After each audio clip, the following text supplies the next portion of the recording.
Break के बाद कार्यक्रम में एक बार फिर से आपका स्वागत है। ब्रेक से पहले हम बात कर रहे थे डॉक्टर राजवेंद्र के साथ। राजवेंद्र जी, आपके पास एक छोड़कर एक बार मैं यहाँ पर चलूंगा। हमारे साथ यहाँ पर नवनीत जी हैं। नवनीत जी, आपके पास चलूंगा। नवनीत जी, एक चीज़ आपको नहीं लगती, जो आम आदमी है उसकी एक मानसिकता में बहुत बड़ा अंतर है। जब वो एक सरकारी अस्पताल में होता है, सवाई मानसिंह अस्पताल में होता है, तो उसकी मानसिकता अलग होती है। एक निजी अस्पताल में वही आदमी अपने पेशेंट के साथ आ जाता है तो एक मानसिकता अलग होती है। आपका कहना बिल्कुल सही है कि जब मरीज सरकारी अस्पताल में रहता है तो ये मानता है कि जो भी उसको मिल रहा है वो बहुत कुछ है, मतलब ये डजंट वांट मोर। पर जब वो प्राइवेट में आता है तो वो चाहता है कि जो मैं उसको पे कर रहा हूँ उतनी ही मेरे को सुविधा मिले और वो अपने हक के लिए भी आगे तक जा सकता है। पर सरकारी अस्पताल में उसको मिलता है कि अगर मेरे को डॉक्टर साहब ने 2 घंटे में देख लिया तो वो ठीक है, क्योंकि मेरे को इतने में ही सेटिस्फाइड होना चाहिए। और मैं इस बात पे एक बार जो अपनी अभी हाल में जो घटना हुई है उसके लिए मैं कुछ हद तक मीडिया को भी जिम्मेवार होना चाहिए कि हर एक चीज़ को इतना इंस्टेंट, इतना हाइप कर देते हैं। कुछ लोग होते हैं जो इंस्टेंट, आज का T20 क्रिकेट चल रहा है, तो लोग क्या होता है, कुछ जो नए नए राजनीति में आए वो सोचते हैं this is the best way कि आप थोड़ा हुड़दंग कर दीजिए, सरकारी अस्पताल में हुड़दंग कर दीजिए, चाहे गलत हो चाहे सही हो, एक बार तो मीडिया हाइप कर ही देगा, फिर आगे के आगे देखेंगे। आपको क्या लगता है कि जो विषय होते हैं क्या मीडिया को नहीं दिखाने चाहिए? बिल्कुल दिखाने चाहिए, पर एक चीज़ मेंटलिटी ये होती है कि जो नेगेटिव चीज़ होती है वो ज़्यादा अट्रैक्ट की जाती है और पॉजिटिव चीज़, आप SMS में इतने आज भी इस टाइम सेल में इतना बढ़िया काम हो रहा है कि आप पूरे हिंदुस्तान में कुछ अस्पताल में हो रहा है, पर आप देख लीजिए मीडिया ने कितना उसको किया। SMS में इतना बड़ा अस्पताल है, इतने मरीज आते हैं, आपके साथ घटना हुई है। आपके विषय को मैं सीधे अवनिंद्र के पास लेके जाता हूँ। अवनिंद्र, लोगों को एक बहुत बड़ा है कि शायद SMS के जो विषय हैं उनको हाइप दी जाती है और इस कारण घटनाएं की पुनरावृत्ति होती है कि बार बार कोई कहीं पर हंगामा, कहीं पर लड़ाई, कहीं पर झगड़ा। देखिए, मैं कुछ हद तक सहमत हूँ कि मीडिया भी कई बार इस चीज़ को नहीं समझ पाता, क्योंकि इशू बड़ा नाजुक है, आदमी की ज़िंदगी से जुड़ा हुआ है और कई बार भावनात्मक होकर रिपोर्टर ऐसी भी प्रेजेंटेशन कर देता है जिससे संस्थान का गलत नाम जाता है। हमारी चिकित्सा व्यवस्था बहुत अच्छी है, लेकिन कुछ एक खामियां हैं और उनकी तरफ ध्यान सरकार का बिल्कुल नहीं है। अगर आज की डेट में रेजिडेंट को बार बार स्ट्राइक पे जाना पड़ता है तो सरकार को सोचना चाहिए कहीं उसके पीछे कारण ये तो नहीं कि रेजिडेंट को छुट्टी ही नहीं मिलती। अगर साल भर में एक रेजिडेंट की छुट्टी का रोलर कोस्टर उठा के देखा जाए तो मुश्किल से 4-5 छुट्टियां मिल पाती हैं एक रेजिडेंट को। इंसानी तौर पे वो भी इंसान है, 18 घंटे की शिफ्ट करके आता है, उसके ऊपर भी वो कुछ गुजर रहा होता है, 10 तरह के मरीजों से मिलना पड़ता है। पहले सरकार के पास जब अलग अलग हॉस्पिटल हैं उनको हॉस्पिटल अलग करने चाहिए। देखना चाहिए कि SMS में जो सीरियस पेशेंट है, जो जिसको सुपर स्पेशलिटी ट्रीटमेंट चाहिए, सिर्फ वही आए। पर सरकार आप सरकार में बैठ के रेफरल करिए। राजकुमार जी आपके पास आएंगे। बड़ा विषय है कि भाई बोलना आसान है, हमें भी लगता है कि क्या आप बहुत अच्छा राजकुमार जी, समस्याएं क्या आती हैं आखिर? समस्याओं की बात नहीं है। देखिए, मैं आपको बता रहा हूँ कि वहाँ डॉक्टर कौन है, इन्हीं के तो साथी बैठे हैं। कोई पेशेंट आया, उसके छोटा सा कट लगा, उसको पट्टी बांधी और सीधा SMS जाइए। हम लोग कई बार कहते हैं कि इस हॉस्पिटल को आप रेफरल हॉस्पिटल क्यों बना रखा आपने, हर चीज को आते रेफर करते थे। बुखार का पेशेंट है, उसको आप SMS जाइए। हम लोगों ने एक्शन भी लिया उन लोगों के ऊपर, लेकिन ये सोच तो उनको ही बनानी पड़ेगी कि ठीक है SMS भेज दो। उनकी छोड़िए, आप सीकर झुंझुनू दौसा की छोड़िए। मैं तो ये कह रहा हूं कि काउंटी अस्पताल के अंदर अगर कोई पेशेंट है तो उस पेशेंट को भी वो लोग SMS की तरफ भेज के और अपनी तीसरी कर लेते हैं। रही बात ये जो बात 18 घंटे की बार बार बात करते हैं, राजवेंद्र मेरा बहुत अच्छा दोस्त है, अशोक झाझड़िया अभी इनका अध्यक्ष है, मेरा बहुत अच्छा दोस्त है। मैं उनसे भी कई बार इस बात में मेरी बहस हो चुकी है। तुम 18 घंटे काम करते हो, हम 24 घंटे काम करते हैं यार। आप पेशेंट 10 से मिलते हो, हम लोग 1000 लोगों से दिन भर मिलते हैं। आप हमारे साथ एक दिन बिता के देख लीजिए, मैं दावे के साथ कह सकता हूं, अगर आपके साथ अगर 100 पेशेंट में से 2 पेशेंट की अगर अटेंडेंट ने बदतमीजी कर ली, हमारे साथ तो 100 में से 50 लोग क्या क्या बोल के जाते हैं, आप सोच नहीं सकते। हम तो उनको गोली पड़वा देंगे। फिर आप ये मत सोचिए छुट्टी किस बात की छुट्टी, आप काम करते हैं, कौन आपको, किसने रोक रखी है आपको? हर चीज का तरीका एक आपके, आप मेडिकल के अंदर आते हैं, हम राजनीति में हैं, हम कहते हैं हम लोग तो परेशान होके जाते हैं, तो कौन ज्योतिषी ने कहा था कि हम राजनीति में हैं? मेरी बात सुनिए, मैं सुनूं मेरी बात। इन्होंने कहा रेफरल बना रखा है, मैं भी सहमत हूं, मुझे भी दुख है, लेकिन ये सुधार कैसे हो? हॉस्पिटल, हर डिस्ट्रिक्ट हॉस्पिटल को हमने अच्छी तरीके से हर इक्विपमेंट वहां दे रखे हैं, लेकिन वही डॉक्टर अगर प्राइवेट अस्पताल खोलता है तो अपनी एक्सरे मशीन को सुबह से शाम तक चमकाता है, और सरकारी अस्पताल के अंदर वही एक्सरे मशीन है तो उस पर मिट्टी जम जाती है, वो साफ करना भी उचित नहीं समझता। मानसिकता दोनों तरफ है। देखिए, मैं सच बता रहा हूं आपको, आप वो व्यक्ति जब अपने निजी अस्पताल की इतनी रक्षा करता है तो सरकारी अस्पताल क्या खैरात का अस्पताल है क्या? मैं दूसरी चीज कहना चाह रहा हूँ। आम आदमी निजी अस्पताल में थूकता तक नहीं है। देख सुनिए, मेरा स्टेटमेंट आप पढ़ते होंगे, मानसिकता वो भी है। यस, 100% है। और मैं तो हमेशा कहता हूं कि वो व्यक्ति अगर सरकारी अस्पताल में जाता है तो वहां गंदगी फैलाना जन्मसिद्ध अधिकार समझता है, लेकिन निजी अस्पताल में जाएगा तो अगर उसको थूकना भी होगा तो वो गटक जाएगा अंदर। अगर केले का छिलका फेंकना है तो वो जाके डस्टबिन में फेंकेगा। हमारे सरकारी अस्पतालों में हमने लिखा 500 रुपए का जुर्माना लगेगा। कौन व्यक्ति उसको फॉलो करता है? हमने फिर भी कहता हूं, आज SMS डॉक्टरों की वजह से पूरे आसपास के 2-2, 3-3 स्टेट के मरीज यहां पर आते हैं। बाहर हो सकता है, लेकिन ये चीज बार बार ये कहना कि 18 घंटे काम करना पड़ता है।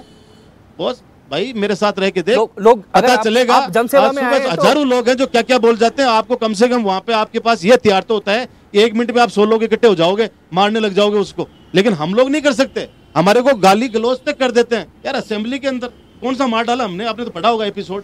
ये इसलिए राजनीति, हम लोग आपसे ज्यादा 24 घंटे काम करते हैं, इसलिए इसमें ये सबसे बड़ी चीज है कि उसको भी अपना वो मानना पड़ेगा। देखो हॉस्पिटल के अंदर कोई भी पिकनिक मनाने नहीं आता, ये तो मान लीजिए आप। बाई मान लीजिए किसी का एक्सीडेंट हुआ, वो तुरंत ट्रॉली खींच के लाया, वहां पे आप दूसरे केस में बिजी हो और उसने आगे कहा कि डॉक्टर साहब मेरे को देखो, तो आप ये कहोगे उसको कि भैया मैं पहले एक बार इसके स्टिच कर रहा हूं, उसके बाद में देखूंगा।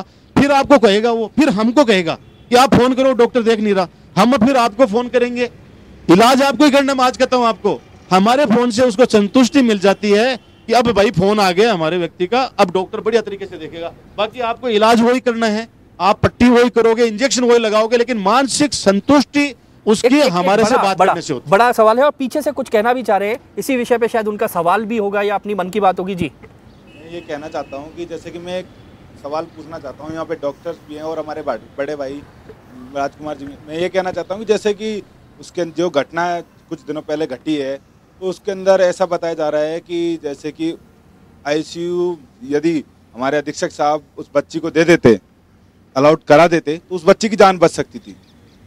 ऐसा इनके SMS के डॉक्टरों ने ही कहा है, उस बच्ची की जान बच सकती थी। और इसलिए ऊपर के जैसे कि ऐसा बताया जा रहा है वहीं पर ही कहा था, और उस बच्ची के परिजन है जो वहाँ पे रो के बिलक के वो वहाँ पर ही रह गए, वो बच्ची खत्म हो गई। और उन अधीक्षक साहब ने ये कहा था कि ये भगवान की मर्जी है।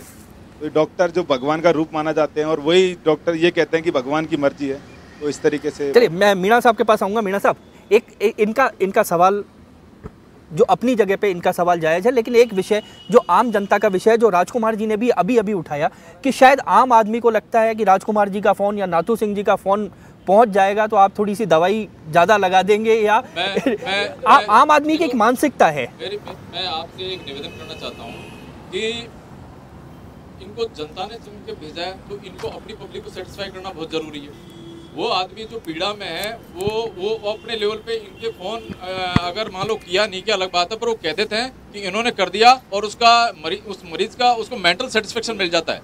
इनको भी बहुत ज़रूरी है उसको सेटिस्फाई करना, और वो पेशेंट वो डॉक्टर्स को भी उसको सेटिस्फाई करना बहुत ज़रूरी है। पर क्योंकि इनको तो जनता ने चुन के भेजा है, उनके वो हैं, तो इनका तो फ़ोन करना है या उसको ये एश्योर करना कि भाई आपके लिए कह दिया है। पर उसके जिस डॉक्टर्स को जिस डॉक्टर के द्वारा वो ट्रीट किए जा रहे हैं, उसके पास में अगर कई बार भीड़ है तो उसमें थोड़ी सी वो हो सकती है। एक चीज़ मैं और बताना चाहता हूँ, मैं 4 जनवरी 1990 में मेरा मेडिकल में एडमिशन हुआ और 6 जून 2011 तक मैंने पढ़ाई करी, 21 साल तक।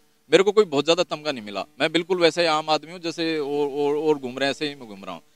दूसरी बात, कोई आदमी कोई डॉक्टर से अगर 18 घंटे अगर पीजी में अपनी वो करता है तो कभी बाहर आके नहीं गिनाता, वो अपनी खूब मेहनत करता है। ये कभी कभार बात चल जाती है इस तरह की। पर एक मैं चीज, हो सकता है कि मंत्री महोदय के अगर नॉलेज में नहीं हो, पर मैं एक चीज बड़े विनम्रता से निवेदन करना चाहता हूँ, उसको किसी भी एंगल में आप ये नहीं समझे कि मैं कभी किसी को क्रिटिसाइज कर रहा हूँ। हमारे CS रेजिडेंट को जनवरी, फरवरी, मार्च और अप्रैल में अभी सिर्फ जनवरी की सैलरी मिली है। जिनका बेचारों का किसी का हाउसिंग लोन चल रहा है, किसी का कार लोन है, किसी का बच्चे स्कूल में पढ़ रहे हैं, उनको 4 महीने में अब सैलरी मिली है, अगली का कोई ठिकाना नहीं है। और उनका एक बात बताऊं, आदमी को 24 घंटे में से 24 घंटे काम करा लो, मैं तो इससे ज्यादा तो काम नहीं होता ना, पर कम से कम उसको इतना तो दो उसका घर का काम चल जाए। चलिए देखो मेरी बात सुनो, राजकुमार जी भी मैं पूरी बात कंप्लीट जो आपका मकसद है ना उसको मैं सिद्ध कर देता हूँ। जी बिल्कुल मैडम। मैं फैकल्टी में हूँ, मैं कोई रिप्रेजेंटेटिव नहीं हूँ। जितनी भी 2 बार मैंने PG करी, एक दिन तो दूर की बात है, मैं 1 घंटे का भी स्ट्राइक पे नहीं गया। पिछली बार स्ट्राइक में नेशनल मीडिया में, आपकी मीडिया में, यहाँ पे आपके कितने सारे भाई हैं जिन्होंने मेरे रिकॉर्ड किया होगा, जिससे मैंने कहा कि मैं हड़ताल की, इमरजेंसी सेवाओं के सख्त खिलाफ हूं। और मैं इस बात को आज भी मानता हूं कि हड़ताल को कभी नहीं करना चाहिए, क्योंकि मरीज की जान से बड़ी कोई चीज नहीं होती। पर आप एक मूलभूत चीज देखो कि डॉक्टर भगवान कुछ नहीं होते, वो बेचारे आम आदमी अपनी रोटी रोजी के लिए अपनी वो कर रहे हैं, उसमें कुछ भी नहीं है। भगवान की बेकार की बातें हैं। अरे उसकी मेरी बात सुनो, उसकी जरूरत तो देखो, उसको पैसे नहीं मिलेगा, घर कैसे चलाएगा यार, बताओ मेरे को आज की दुनिया में उसको कैसे मिलेगा उसको। ये राजविंदर बैठा है, ये सारे लोग बैठे हैं, सीएस पीजी को बेचारों को आधी सैलरी कर दी। जो आदमी गांव से 10-12 साल की नौकरी करके आया है, जिसके पास में कुछ 2 पैसे जोड़े नहीं है, वो पीजी कैसे करेगा? आपको रोकता हुआ आपकी बात में ये कहता हूं कि हम जिससे अपेक्षा करते हैं उसको सुविधाएं भी हमको देनी पड़ेंगी, समाज को, सरकार को, दोनों को सुविधाएं देनी पड़ेंगी। आपको एक बार रोकता हुआ 1 सेकंड के लिए उस चीज कहना चाहता हूँ, ये एसएमएस हॉस्पिटल बहुत बड़ा मंदिर है, बहुत बड़ा मंदिर है। आपको और हमको, आम जनता को, डॉक्टर को, दोनों को इसकी सेवा करनी है, जब जाके आगे चल पाएगा। तो मेरा मतलब ये है कि विदाउट एनी कॉज, किसी भी कारण, मैं बीइंग अ डॉक्टर, मेरा कोई अहम स्वाभिमान, मैं सब जमीन पे लेके चलता हूँ। मैं आज भी हॉस्पिटल के 4 चक्कर काटता हूँ और मैं सभी इनसे कहता हूँ, यार इतनी बड़ी बिल्डिंग है, अगर इसको अपन ढंग से नहीं चलाएंगे तो आगे चल के इसका क्या होगा। तो अपने को पूरी जिम्मेदारी से इस हॉस्पिटल की सेवा करनी चाहिए, लोगों की सेवा करनी चाहिए, क्योंकि परमार्थ से, और गरीब आदमी जिसका कोई धनीधोरी नहीं है ना, मैं आज ये मेरे को कोई वोट नहीं लेना, मैं कोई पॉलिटिक्स में नहीं जाना, पर मैं वास्तविकता से बैठा हूँ, ये लोग देख रहे हैं, जो गरीब आदमी जो बस में चढ़ के घर हॉस्पिटल में आया, जिसके पास 2 पैसा नहीं है ना, वो आदमी बहुत परेशान होता है, उसका कोई नहीं है। अगर वो ढंग से अगर ट्रीट हो जाए, और तो उससे बड़ा कोई पुण्य नहीं है। पर वो जब कब हो पाएगा, जब ये हॉस्पिटल सही चलेगा। और हॉस्पिटल सही चलेगा, एक बात की मॉनिटरिंग सिस्टम इस हॉस्पिटल में, हर चीज के लिए मॉनिटरिंग सिस्टम थोड़ा सा ठीक होना चाहिए, ताकि कोई कर्मचारी काम कर रहा है नहीं कर रहा, कोई मशीन वो है तो कम से कम चेक का सिस्टम तो हो। कहीं ना कहीं वही बात आपकी कि जो हमारे लिए उपलब्ध है उनको सुविधा भी देनी होगी। पीछे से कुछ कहना चाह रहे राजकुमार जी, मैं आपके पास आता हूँ। जो वेतन विसंगतियों की जो बात डॉक्टर साहब ने की, मैं मानता हूँ उस चीज़ को, और हमने इनके जो जूनियर्स हैं उनका काफी पैसा बढ़ाया डॉक्टर साहब, उसके लिए धन्यवाद देता हूँ उनका। वो आपको धन्यवाद भी दे रहे राजकुमार जी, लेकिन मैं बोल रहा राजकुमार जी, सवाल इतना सा मेरी बात सुनिए, मैं डॉक्टर साहब की बातों से कई चीज़ों से बहुत सहमत हूँ और अच्छा भी लगा मुझे। एक तो सबसे बड़ी बात तो इन्होंने कही कि ये हड़ताल के कभी भी पक्षधर नहीं है, सबसे बड़ी बात तो एक लोकतंत्र के अंदर बहुत बड़ी बात होती है। दूसरा जो वोट वाली डॉक्टर साहब बात करें, वो डॉक्टर साहब दुनिया में सब कुछ ले लेना, वोट मत मांगना।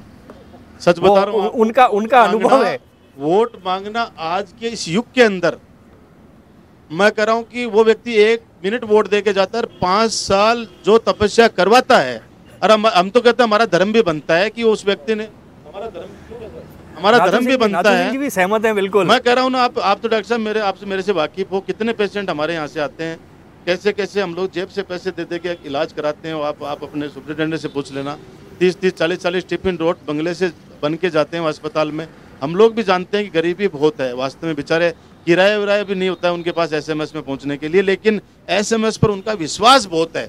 मैं आज कहता हूं आपको कि एसएमएस पर बड़ी समस्या जो इन सब समस्याओं का मूल है, उसका एक कारण बड़ा ये है कि लोगों का विश्वास बहुत है। लोगों को लगता है कि उस गेट के अंदर हम घुसेंगे तो ठीक होकर निकलेंगे। पीछे एक बार हम चलते हैं राजकुमार जी, काफ़ी सारी बातें भी हैं और लोगों के सुझाव भी हैं कि आखिर ऐसी चीज़ों की, ऐसी घटनाओं की पुनरावृत्ति नहीं हो, कभी अखबारों में ये हेडलाइनें पढ़ने को नहीं मिलें, तो लोगों के सुझाव भी हैं। जी सर, अभी जैसे डॉक्टर साहब ने बोला, मीणा जी ने, कि डॉक्टर कोई भगवान नहीं है, वो पेट पालने के लिए सिर्फ आते हैं, ये गलत है। हर जगह पर डॉक्टर के लिए ये लिखा हुआ है कि हे प्रभु, मैं तेरे जीवों का उपचार करने के लिए मुझे तूने भेजा है, मैं ईमानदारी से उनके इलाज करूंगा। फिर वही भगवान नहीं हुई तो क्या हुई? आज के युग के अंदर, कलयुग के अंदर, आप इस समय लोगों का भरण पोषण वो नहीं है जो पहले के जमाने में होता था। आज लोग खाद बीज में जीते हैं, तो आज दवाइयों की और डॉक्टर की सख्त जरूरत है।